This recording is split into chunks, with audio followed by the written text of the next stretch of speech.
Meus irmãos, recebam a paz do Senhor. Queridos, por gentileza, abram as vossas Bíblias. Evangelho de Mateus, capítulo 6, versículo 9. Enquanto vocês encontram, sou grato a Deus em estar aqui com vocês. Agradecer a Deus pela vida do vosso pastor, pastor Celso. Trago um abraço do meu pastor, pastor André. Também agradecer a Deus pela vida do Pedro, um amigo que Deus nos deu. Muito obrigado. Eu tenho uma grata satisfação. Entrei aqui quando cheguei e vi o Gesiel. Fazia tempo, né? Então, estou muito feliz, irmãos, de estar aqui com vocês. Queridos, eu estava durante a semana pensando o que eu iria ministrar hoje à noite, e ainda à tarde, quando eu fui colocar em ordem, né, o que eu falaria com vocês, um outro texto saltou ao meu coração e eu quero compartilhar ao coração dos irmãos. É um texto muito conhecido. Se eu perguntar aqui, eu acredito que até as nossas crianças irão recitar esse texto de cor e salteado. É a oração do Pai Nosso. Eu quero conversar com vocês. Se eu fosse dar um tema, eu diria segredos do Pai Nosso, tá? Então nós iremos falar sobre isso, segredos do Pai Nosso. Texto sagrado, palavra de Deus, está escrito assim: portanto, vós orareis assim: Pai nosso que estás nos céus, santificado seja o teu nome. Venha o teu reino, seja feita a tua vontade, tanto na terra como no céu. O pão nosso de cada dia dá-nos hoje. Perdoa-nos as nossas dívidas, assim como nós perdoamos aos nossos devedores, e não nos induzas à tentação, mas livra-nos do mal, porque teu é o reino, e o poder, e a glória, para sempre. Amém. Queridos, a oração do Pai Nosso é uma oração conhecida, praticada por todos nós. Alguns ainda tiram partes desta oração e coloca como frases de efeito em placas, outdoor, fundos de caminhões.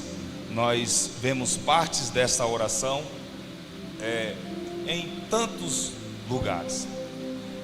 Mas nós precisamos entender nesta noite que a oração do Pai Nosso, ela é muito além do que uma simples oração.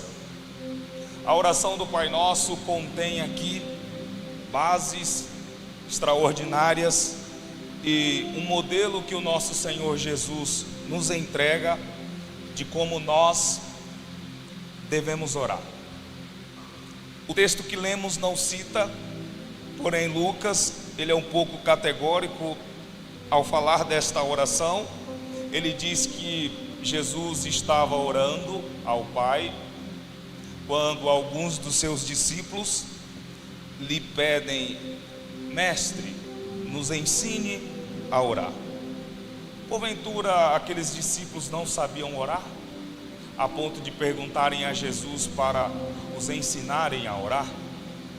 É óbvio que todos eles sabiam orar, até porque eles eram judeus, e sendo judeu, todos eles tinham essa prática de oração. Mas a forma como Jesus ora é totalmente diferente como a forma como eles foram ensinados desde a sua juventude, ou desde quando eles ainda não eram crianças. E por quê? A forma como Jesus ora é uma forma totalmente contraditória àquilo que eles aprenderam. Um judeu, para citar o nome de Deus, todos vocês sabem, tinha que se lavar, se banhar, citava o nome e tinha que fazer vários ritos, porque citou o nome do Senhor Deus, Yahvé. Então, ao ver Jesus orando de uma forma totalmente contraditória àquilo que eles aprenderam, os discípulos se aproximam e dizem: nos ensina a orar. A palavra que nos ensina a orar está entrelaçada a nos ensina a orar assim como tu oras. Nós queremos aprender a orar como o Senhor ora. Ao perguntarem isso a Jesus, Jesus cita a oração do Pai Nosso. E ele diz assim: quando forem orar, orareis assim: Pai nosso que estás nos céus, santificado é o teu nome. Venha o teu reino, seja feita a tua vontade, assim na terra como no céu. O pão nosso de cada dia dá-nos hoje. Perdoa-nos os nossos pecados, assim como nós perdoamos aqueles que nos têm, e não os deixeis cair em tentação, mas livrai-nos do mal. Amém. Veja, quantos de nós chegamos cansados da labuta do dia, não temos força para orar, deitamos na nossa cama e o que vem? A oração do Pai Nosso. Oramos ali a oração do Pai Nosso. Quantas vezes, quantos de nós já não oramos essa oração? Senhor, hoje eu estou cansado. Coloca a cabeça no travesseiro e só diz: Pai Nosso que estás no céu, obrigado, obrigado e obrigado e amém. Mas por que que Jesus, ele cita a oração do Pai Nosso? Ele não cita, e é importante lembrar a vocês que ele não cita a oração para que nós a tenhamos em forma de reza. E o que é reza? É oração por palavras repetidas. Jesus dá um modelo da oração do Pai Nosso para que nós tenhamos uma forma de como orar. Ele nos dá um mapeamento de como nós devemos orar.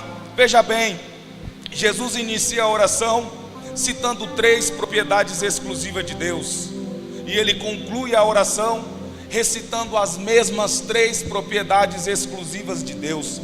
E qual que é a primeira? Ele diz que Deus é o quê? Quando forem orar, orareis o quê? Pai. Vamos lá, eu quero me interagir com vocês. O que Jesus pede? Quando forem orar, orareis assim: Pai. Veja, aqui é uma propriedade exclusiva de Deus citada por Jesus na oração, que é a sua paternidade. A segunda propriedade exclusiva de Deus citada na oração é a santidade de Deus. Santo é o teu nome, ou santificado é o teu nome. Santo é o teu nome. Veja, santo está o teu nome. Não, santo é o teu nome. E ele conclui a oração dizendo que venha o teu reino, venha o teu reino. Pai nosso que estás nos céus, santo é o teu nome, venha o teu reino. Ele conclui a oração da mesma forma que ele inicia: porque teu é o reino, porque teu é o reino. Vamos lá. A primeira propriedade exclusiva de Deus citada é sobre a sua paternidade. Nós precisamos entender, e para alguns religiosos, Deus ele é pai só dele, e de alguns Deus é tio ou padrasto. Deixa eu lhe dizer uma coisa: Deus não tem sobrinhos, Deus tem afilhados, Deus tem filhos. Olhe para você e se enxergue como um filho de Deus. E a morte de Cristo nos dá essa autonomia de chamar Deus de quê? Pai. O apóstolo Paulo, quando ele escreve a carta aos Romanos, a catedral da igreja, em Romanos capítulo 8, versículo 15, ele diz que nós não recebemos o espírito de quê? De escravidão, mas dentro de nós foi nos dado um espírito de adoção, a qual clamamos Abba Pai. Essa palavra Abba Pai aqui sendo traduzida do grego, ela está dizendo assim, é se achegar a Deus e entender que quem se achega a Ele tem intimidade para chamá-lo de Pai. Veja, Jesus está dizendo para os discípulos: parem de querer monotizar a Deus ou engessar a Deus. Deus não pode ser engessado por nós. Ele é o quê? Pai. E quem se achega a Deus como filho, entendendo que Ele é Pai, nós temos o quê? Total liberdade diante dEle. Aí Jesus diz: por qual seja o filho que vai pedir um pai pão e o pai vai dar pedra? Qual é o filho que vai pedir a Deus peixe e Ele vai dar o quê? Deus é Pai. Jesus está dizendo isso para os discípulos: quebre esse paradigma e se aproximem de Deus, de Pai. Eu vim aqui nesta noite na autoridade do Espírito para lembrar alguns de vocês, porque tem alguns aqui que já perdeu essa sensibilidade de filho, e o Espírito me traz aqui para lhe dizer: Deus continua sendo seu Pai, e por Pai Ele te ama como filho. Oh glória!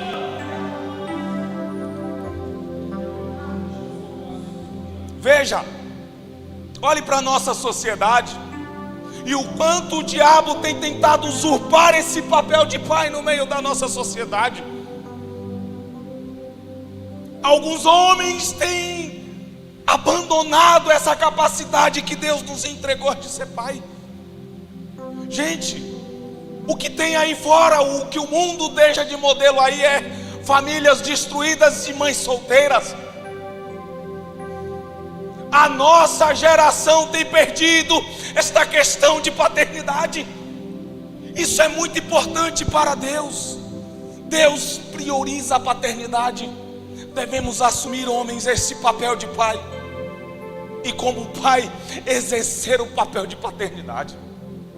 O diabo tem destruído os lares dessa forma, fazendo com que mulheres se relacionem com homens que não têm a capacidade de entregar este papel de pai.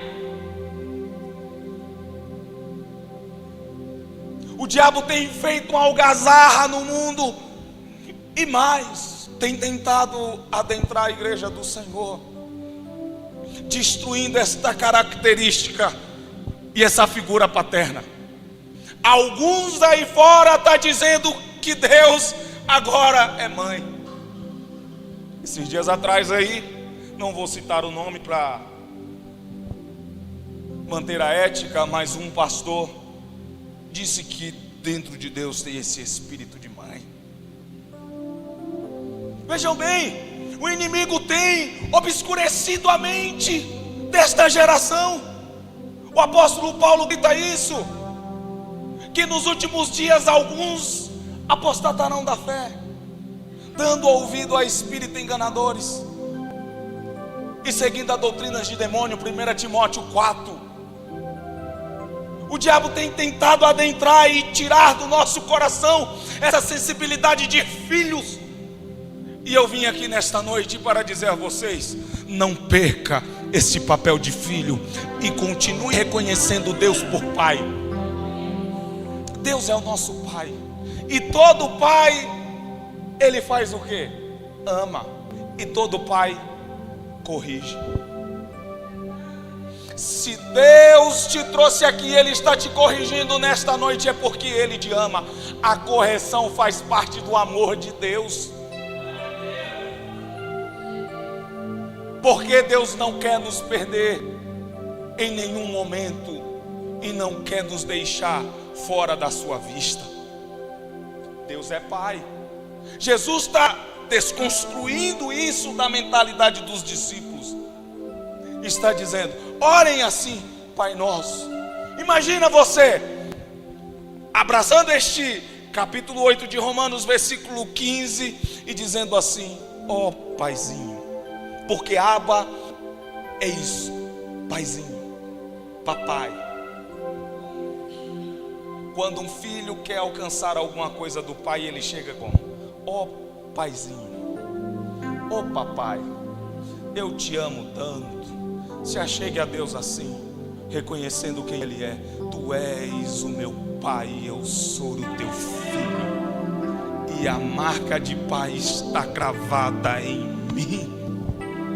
Deus é pai. Deus é pai. Tiago capítulo 4 versículo 8 diz: chegai-vos a Deus, e Ele o que? Se chegarás a vós. Salmo 145 está escrito que perto está o Senhor do que os invocam. Veja, se entendermos qual poder temos de filho diante de Deus, olha as promessas deles: se achegue a mim e eu me achegarei a você. Se você estiver perto de mim, eu estarei perto de você. Me busque, porque você vai me encontrar. Me busque, porque eu estou disposto a vocês. Quantos filhos têm o relacionamento quebrado com os pais? Quantos? Porque o diabo sabe que quando ele racha ou ele trinca a mesa da comunhão, ele consegue destruir uma família inteira. Juventude, não percam. Homens, não percam essa sensibilidade de querer ser pai. Mulheres, não percam essa sensibilidade de ser mãe. E vocês entenderão o quanto que Deus nos ama. Ele nos ama tanto que João 3,16 diz o quê? Porque Deus amou o mundo de tal maneira que entregou o seu melhor. Isso aqui é paternidade. E o que é paternidade? Paternidade é construir ponte para que alguém vá aonde eu não consigo ir. Todo pai é assim. Pais, ele constrói pontes, porque ele sabe que lugares aonde ele não chegou, o filho dele irá pisar. O filho dele irá. Não tem um pai sequer que vai se entristecer com o sucesso do filho. Pelo contrário, todo pai, quando ver um filho passar em uma universidade, o que ele faz? Obrigado, Jesus. Todos os pais, quando ver um filho alcançar alguma coisa, o que é que eles fazem? Obrigado, meu Deus, porque o meu filho está alcançando, está buscando, está indo aquilo que eu um dia orei para que ele chegasse. Isso é paternidade de Deus revelada. Vejam, a carta a Filemon destrincha inteiramente o que é paternidade, a ponto do apóstolo Paulo dizer assim: tudo que este homem fez, e se ele te deve alguma coisa, pode colocar na minha conta, porque eu, Paulo, pagarei. Isso é paternidade. É exercer papel de pai em meio às dificuldades dos filhos, mas ensiná-lo a buscar o melhor. Vejam, esses dias atrás eu passei por uma certa dificuldade. Liguei para o meu pai e ele só disse assim: vem aqui em casa. Cheguei chorando para ele, chorando as pitangas, e ele olhou para mim e disse: é só isso? Está aqui, está resolvido. Eu falei: meu Deus, tão fácil assim? Para mim parecia. É porque o pai sabe o caminho melhor para o seu filho. Imagina vocês buscando de Deus: ah, Senhor, eu vou atrás daquela menina, e Deus está dizendo: não, vai por aqui. E você quer insistir? O pai: não, por aqui, filho. Ah, papai, eu vou atrás daquele menino porque ele... E papai: não vai por aí não, porque ali é preguiçoso, não gosta de trabalhar, não tem compromisso. Ele está querendo te livrar do quê? Você quebrar a cara. Agora, são exceções, tá? São exceções.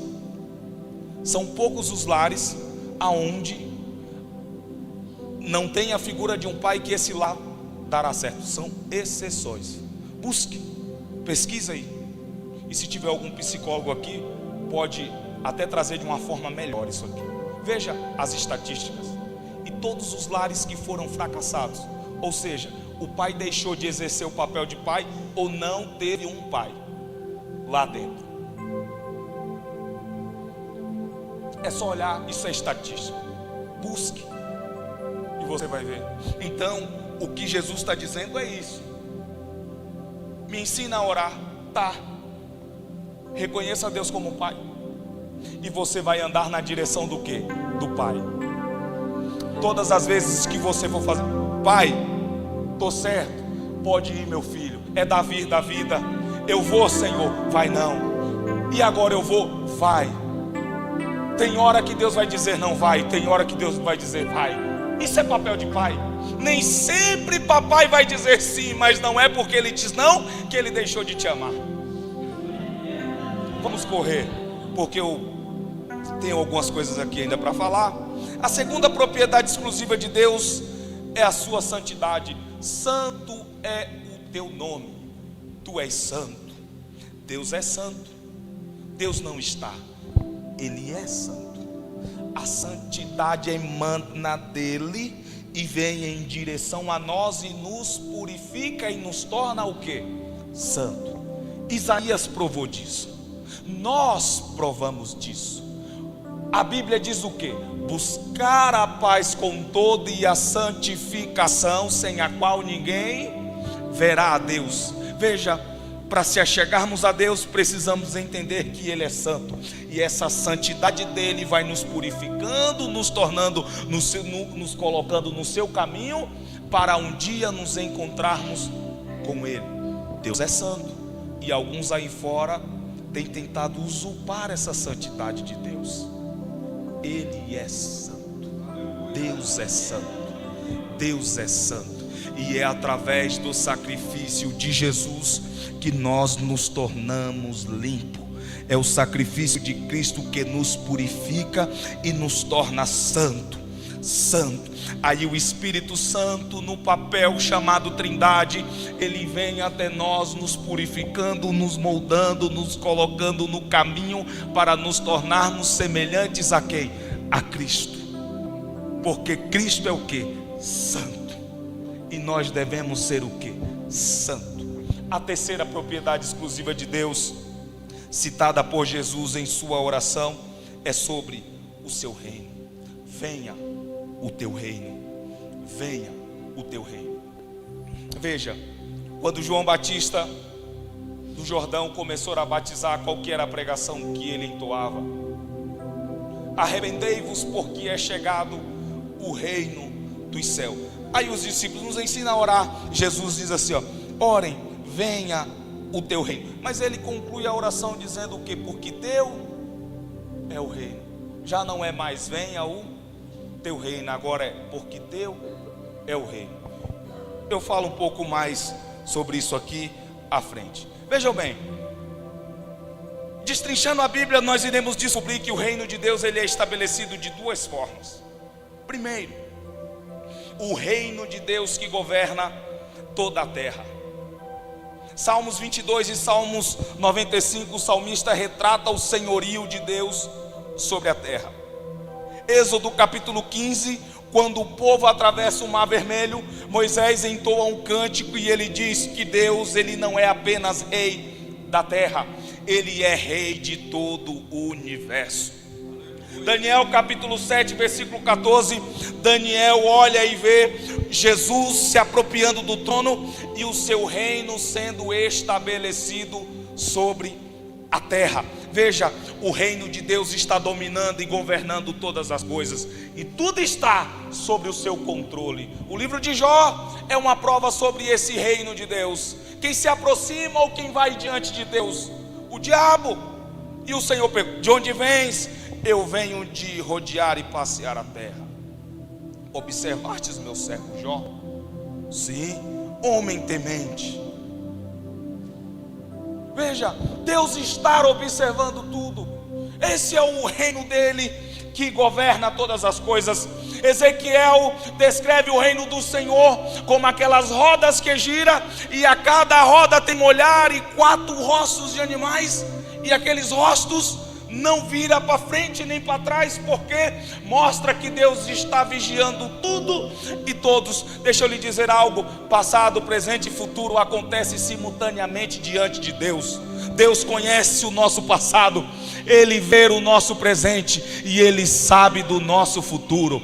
No nosso passado, Ele já lançou no mar do esquecimento. O nosso presente, Ele está conosco. E no nosso futuro, Ele já determinou. Porque Ele governa todas as coisas. E tudo está sobre o seu domínio, até as potestades, os principados, reinos e todos aqueles estão debaixo do poder do Senhor. Veja, Pilatos olhou para Jesus e disse: tu sabes, homem, que eu tenho o poder de te mandar soltar e te prender. Jesus olhou para ele e disse: poder nenhum tu tem, ó homem, todo o poder está na mão do meu Pai, e se eu pedir, e se eu quiser, Ele me manda uma miríades e miríades de anjos e vem aqui me servir. Baixa a tua bola aí, homem, porque tu não tem poder nenhum. O poder está na mão de papai, e todo esse poder Ele me entregou. Jesus está dizendo sobre isso.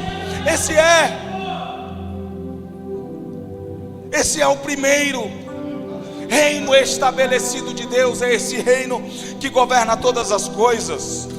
E o segundo, e eu quero concluir aqui, é o reino de Deus que é estabelecido no interior daqueles que se submetem à sua vontade. Deixa eu dizer uma coisa a vocês: o reino de Deus, ele é humilde. Deus não tem prazer na vida do soberbo, mas Ele se inclina para os humildes. Muitos que acham que esse Deus olha e diz: eu dou risada dele. O salmista diz que Deus olha para esses e ri na cara deles, mas para o humilde não, Ele se abaixa e se inclina e atende a sua necessidade. Veja, Lucas capítulo 17, Jesus está dando algumas instruções. Um fariseu se achega a ele e diz: quando é que virá o reino dos céus? Quando é que vem o reino dos céus? Jesus responde: vocês estão buscando um reino por aparência. E por que os fariseus nunca se renderam a Jesus? Por quê? Simplesmente porque quem eles buscavam era um rei igual a Davi, em força e batalha, e um rei semelhante a Salomão, com sabedoria, pronto a governar e a colocar todos os inimigos de Israel debaixo dos seus pés. Os discípulos foram para o primeiro século da igreja com esta mente cauterizada, e eles perguntam: quando que virá o teu rei? Jesus disse: não se apressem a respeito das estações determinadas pelo meu Pai. Enchei-vos do Espírito, é o que vocês precisam. Os discípulos estavam cauterizados ainda com a mentalidade de fariseu, adentrando ao primeiro século da igreja e perguntando a Jesus: quando é que tu vai colocar Roma debaixo dos teus pés, e nós iremos se assentar à tua direita? Jesus, vocês estão muito apressados. É tempo de evangelizar e é tempo de ser cheio do meu Espírito. As mesmas perguntas que os fariseus fizeram, os discípulos também fizeram, e Jesus quebrou isso. Quando é que vem o teu reino? Porque todos eles queriam um Jesus vindo com espada, subjugando os seus inimigos. Aí Jesus decide o quê? O apóstolo Paulo, escrevendo Filipenses capítulo 2, a partir do verso 5, ele diz que ele, sendo Deus, não teve por usurpação ser igual a Deus, mas humilhou-se a si mesmo, tomando a forma de servo, e sendo achado na forma de servo, foi obediente até a morte, e morte de cruz, pelo qual Deus o exaltou, e o seu nome está acima de todos os nomes. Há um escritor norte-americano, por nome de Philip Yancey, se não me falha a memória, em um dos seus livros, Paraíso Recuperado, ele diz que a cada passo que Jesus dava dos céus em direção à terra, as vestes reais ficavam para trás. Você consegue imaginar isso comigo? Jesus vindo dos céus em direção à terra, coroa de ouro ficando. Jesus vindo dos céus em direção à terra, roupas reais ficando para trás, sapatos reais ficando para trás. Aí Jesus vem e pelo poder do Espírito, ele é gerado no ventre de uma mulher simples, de um simples carpinteiro. Veja o cenário que Deus escolhe para apresentar o Salvador do mundo. Veja o cenário que o nosso Senhor escolhe para apresentar o nosso Senhor Jesus. Uma mulher simples e um homem simples. Poderia nascer em um dos maiores hospitais daquela época, mas Jesus foi nascer aonde? Uma manjedoura, aonde se cria animais. E quem vem a ele? Alguns magos com presente, trazendo o quê? Mirra, algumas ofertas. E quando oferta, eles entregam uma mensagem ali, dizendo: acabou de pisar a terra o maior rei, acabou de pisar a terra o sumo sacerdote, acabou de pisar a terra o maior profeta. Os presentes daquele mago revela quem Jesus é. Veja, aí Jesus vai crescendo na casa de José, sendo orientado por Maria e por José. Ele vai ao templo, dá uma aula de teologia falando sobre ele. Alguns se espantam. Jesus espera o seu tempo. Quando o seu ministério de 30 anos dá início, para onde ele vai? Vai para Galileia, escolher 3 homens. E quem eram esses homens? Uns simples pescadores. E ele olha para aqueles homens e diz: não vou anular quem vocês são, porque se tem uma coisa que Jesus é especialista em transformar quem somos, mas não o que fazemos. Veja só, Jesus olha para eles e diz: viu, vocês é o quê? Sou pescadores. Aí ele diz: tá bom, vinde após mim e eu vos farei o quê? Peraí, Jesus poderia dizer: vinde após mim e a partir de hoje vocês vão ser os maiores empresários da pesca aqui. Vocês vão ser os maiores empresários deste lugar. Ele não, ele olha: vinde após mim e eu vos farei o quê?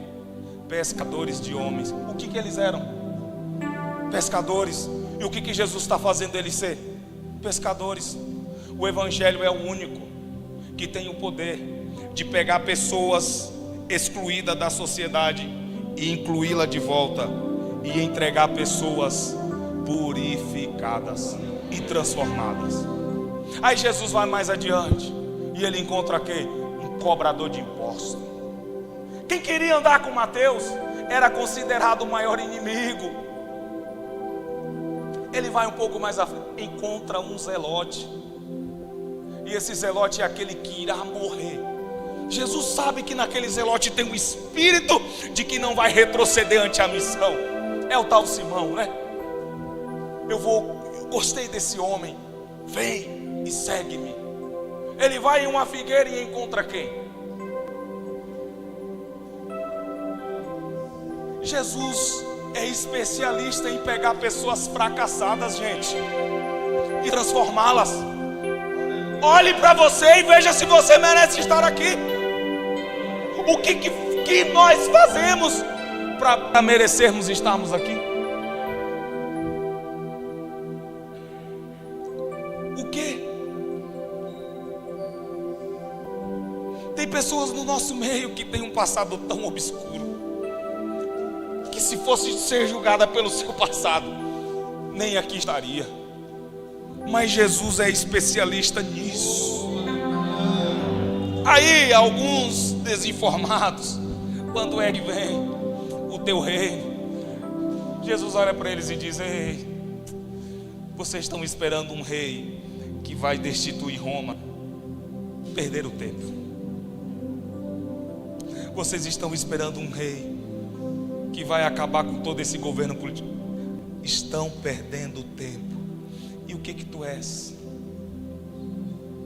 Ele veio introduzir dentro de nós o seu reino. E o seu reino sendo introduzido dentro de nós, nós falamos do seu reino.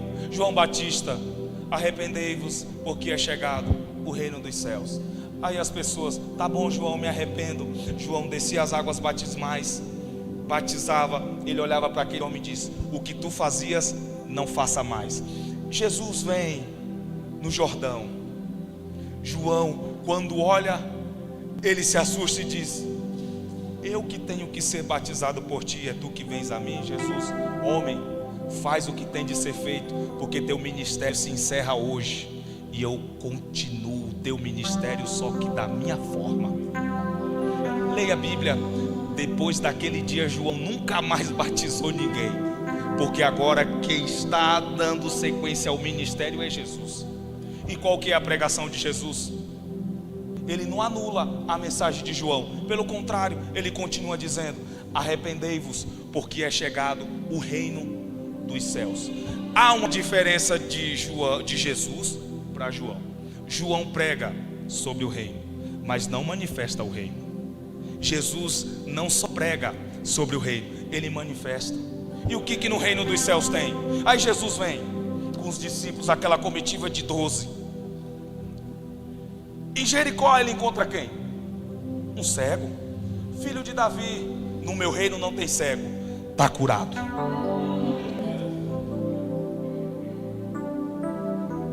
Ele vai no tanque de Betesda e o que ele encontra? No meu reino não tem paralítico, está curado. Eles vai na casa de um republicano, a casa é tomada a ponto de que ninguém entrava. Alguns amigos rasga o teto daquela casa e desce um homem acamado. Jesus, sabendo quem estava ali, e ele querendo provar o seu reino, mostrar como que era a forma do seu reino, ele olha para aquele homem e diz: perdoados são os teus pecados. O homem está precisando de perdão ou de cura? É que, queridos, os fariseus e todas aquelas pessoas que estavam ali acreditavam que uma pessoa doente é porque ela pecou muito. Aí Jesus: homem, perdoados estão os teus pecados. Ninguém dá um A dentro daquela casa, mas Jesus conhece o coração de quem está lá dentro. Aí ele, sondando o coração, ele diz: vocês se incomodam porque eu digo perdoado estão os teus pecados? O que é mais fácil dizer aqui? Perdoados estão os teus pecados? Ou eu olhar para ele e dizer: toma o teu leito e anda, vai embora? Jesus pega fariseu com as suas tradições e faz eles se enrolarem com as tradições deles. E aquele povo começa a se assustar. Mateus capítulo 24, capítulo 21 melhor, fala da entrada triunfal de Jesus em Jerusalém. É ali, exatamente ali, pastor, que todo Israel declara Jesus como o rei de toda a nação dos judeus. Um rei, para ser considerado rei, ele tinha que ser aclamado pelo povo. Lembra de Davi? Davi estava em Hebron. Quem foi até Davi? Os líderes de Jerusalém, dizendo: seja rei sobre nós. Jesus olha para os discípulos e diz: vão àquela aldeia e vocês encontrarão uma jumenta amarrada, trazei-a para mim.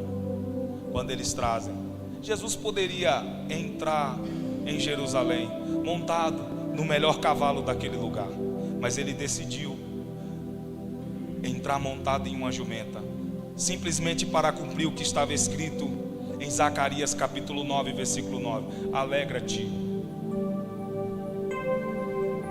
alegra-te, porque o teu rei vem a ti, humilde, montado em uma jumentinha, filho de jumenta. Jesus precisa cumprir essa profecia de Zacarias. Aí ele monta na jumentinha e vai adentrando a Israel, a Jerusalém. As pessoas olham e dizem: quem é este? Ou melhor, Hosana, Hosana nas alturas.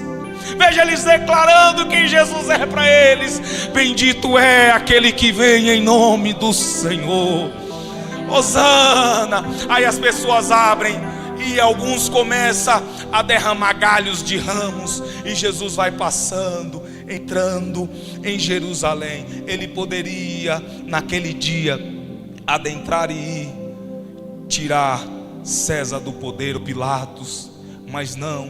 Para onde que ele foi? Para o templo, porque o templo é a casa do Pai dele. Ele vai ao templo, e lá no templo o que eles dizem? Vocês estão querendo fazer a casa de papai uma algazarra? Veja, Isso é reino de Deus. E eu quero encerrar dizendo a vocês que o reino de Deus, ele é acompanhado de governo e domínio sobre nossas vidas. Marcos capítulo 8, versículo 34. Jesus diz o que? Aqueles que quiser vir a mim, negue-se a si mesmo, toma a cruz e siga-me. Seguir a Jesus, irmãos, não é estar onde eu quero estar, é não fazer o que eu quero fazer, é fazer tudo aquilo que Ele quer que eu faça. Olha aqui, eu quero dizer algo a você. Quem se submete a este reino, quem se submete a esta vontade, os discípulos seguindo a Jesus, seguindo, 3 anos sem abandonar Jesus. Aí um deles tem a coragem e diz assim: Senhor, nós deixamos pai, deixamos mãe, deixamos tudo por amor a Ti. O que Tu tens a oferecer a nós? Aí Jesus olha para eles e diz: aqueles que deixam pai, aqueles que deixam mãe por amor a mim, receberá neste tempo presente 100 vezes mais. Veja a promessa que Jesus tem. Aqueles que se submetem à vontade de Deus, neste tempo presente recebe 100 vezes mais. Jesus não está dizendo que vai nos entregar lá. Aí Ele continua dizendo: aqueles que ainda deixam pai, mãe, irmão, campo, por amor a mim, eu tenho uma segunda promessa. E qual que é, meu Jesus? O direito de herdar a vida eterna. A primeira promessa: quem se submete às minhas vontades, aqui eu vou entregar 100 vezes mais. E quem ainda continuar se submetendo às minhas vontades, vai rasgar estes céus, abraçar meu Pai e vai ter direito de vida eterna. Deixa eu dizer algo para você, jovem, quer ter um futuro próspero, quer ter uma família abençoada, quer ter um futuro extraordinário, se renda ao propósito de Deus. Igreja, querem avançar? Irmãos aqui, querem alcançar os seus objetivos? Se renda ao propósito de Deus, porque para te proteger, para proteger o seu propósito, Ele vai proteger você que está seguindo o seu propósito. Jovem, se você se entrega e se rende a Ele, fique tranquilo, Ele não vai te deixar na mão em hora alguma, Ele não vai te deixar aí largado em qualquer esquina. O diabo tem muitas propostas para nós, mas Jesus é o único que nos oferece algo e não nos deixa para trás de maneira alguma. Por favor, fiquem de pé, por gentileza.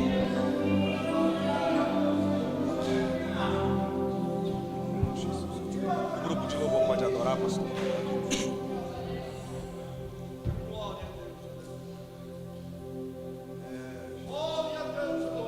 Essa é a mensagem de Deus para nós desta noite. Deus quer pessoas obedientes ao seu propósito. Veja que privilégio nós temos, irmãos. João capítulo 1, o que João diz? Ele veio para os que eram seus, e os seus o que? Queremos não. Sabe quem somos? Aquela mulher cananeia. Não tínhamos direito nenhum, Gesiel. Que direito tínhamos? A mesa farta não era para nós. Veja, aquela mulher vem gritando Jesus com alguns discípulos. Os discípulos tinham, irmãos, mente cauterizada de judeu.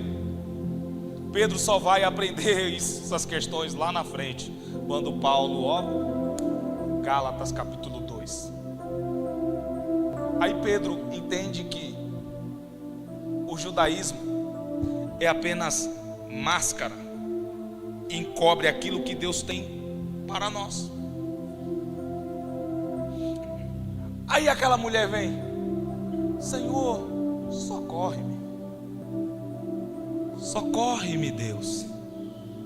Aí Jesus nem sequer para, continua. Quando de repente, Pedrão, Senhor, tá vindo aí atrás aí, ó. Despede-a, manda embora. Jesus para. Não é bom tirar o pão dos filhos e dar aos cachorrinhos. Aquela mulher surpreende na resposta, porque tudo que Deus quer. Isaías, o profeta diz assim, Deus falando para o profeta: mande o povo vir a mim, mande eles virem a mim em oração, mas que não venha com palavras vazias, mas que venha com palavras e argumentos, e venha debater comigo. Jesus chama, Deus chama o povo para levá-lo palavras. Aí aquela mulher: oh Senhor, eu sei que ainda não é chegado o nosso tempo, mas os cachorrinhos comem das migalhas que caem da mesa dos seus senhores. Aquela mulher simplesmente olhou para Jesus e disse assim: tem gente sentando em mesa, tendo banquete, e nem aproveita o rei que está dando banquete. Mas eu não preciso de banquete para sobreviver. Eu sou como um cachorro, ó Deus, que sai por aí comendo migalhas. Eu só preciso da migalhinha que vem da tua mão, para que eu alcance aquilo que eu vim buscar. Jesus olhou para ela e disse: eu tenho andado em Israel há muito tempo, e aqui eu não encontrei tanta fé como encontrei em ti, mulher. Vai para tua casa e seja feita conforme a tua vontade. Aí a Bíblia diz que quando aquela mulher chegou, ela perguntou: a que horas? Já faz um tempo que a tua filha foi curada. Ei, não era para nós, mas nós fomos enxertados na oliveira. Eu sou líder de jovens, e o que eu tenho ensinado para os meus jovens é: se submeta completamente ao domínio de Deus. O que eles querem ouvir é o que o coração deles deseja, mas nós estamos aqui para orientá-los. Eu tenho 29 anos e eu aprendi de forma que eu não quero que vocês aprendam. Então eu tenho orientado lá. Sabe o que Deus tem feito em Campo Limpo, Gesiel? Nas escolas dominical, eu tenho ensinado aos meus jovens: aprenda a dizimar. Ah, mas eu vi na internet te entrega prato frio. Deixa eu te dizer qual que é os segredos do dízimo, da oferta.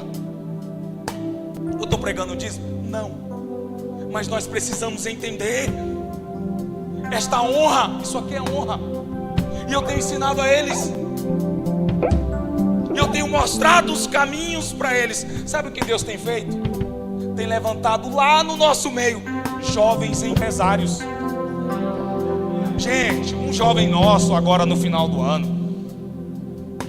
a empresa dele estava toda... Ele abriu uma empresa. E se eu falar para vocês o que é a empresa dele? Alguns: como assim? O camarada no final do ano simplesmente chamou o pastor nosso que cuida da assistência social e disse: ó, me diga quantas famílias na nossa igreja precisa de cesta básica e deixe comigo, porque eu vou comprar do bom e do melhor e vou entregar. Eu sei que foi mais de 15 cestas que ele montou. E de primeira, eu tenho ensinado. Eles precisam disso. Vocês precisam ouvir isso. O diabo quer cauterizar a mente de vocês para que vocês não entendam esse propósito e o que Deus tem. Deixa eu dizer algo: nem alguns de vocês não irão ao campo missionário. Irmão, o que é isso? Sabe por quê? É na sua profissão que Deus vai te usar. Qual é o desejo do teu coração? É ser um advogado? Estude. É ser médico? Estude. É ser psicólogo? Estude. Porque é aí que Deus vai usar vocês. É na profissão que vocês têm que Deus vai usar vocês. Vinde após mim e eu vos farei o quê? Jesus não anulou quem aqueles homens eram. Pelo contrário, usou as ferramentas deles para dizer: é vocês que eu vou usar neste tempo. E eu vim aqui debaixo do Espírito Santo e de uma obediência para dizer não só a Ele, mas a todos vocês: Deus conta conosco. E olha aqui, se renda ao propósito do Senhor, porque para proteger o propósito dele, Ele vai te guardar. Ele vai te guardar. Ah, Senhor, Ele cuida. Quem se rende, Deus cuida. Se eu ligar aqui agora para minha mãe e vocês perguntar para ela o que ela fez para eu estar aqui. Minha mãe esses dias me ligou e disse: Deus tem falado comigo assim: ore por sua descendência, mulher. Continue a orar por sua descendência, porque é através da tua descendência que eu vou te visitar. E a minha mãe, todo dia que eu ligo para ela, ela fala isso: estou orando por minha descendência. Pais, ore por sua descendência. E eu determino que os filhos de vocês não serão fracasso nesta era e neste tempo. Assim manda dizer o Senhor.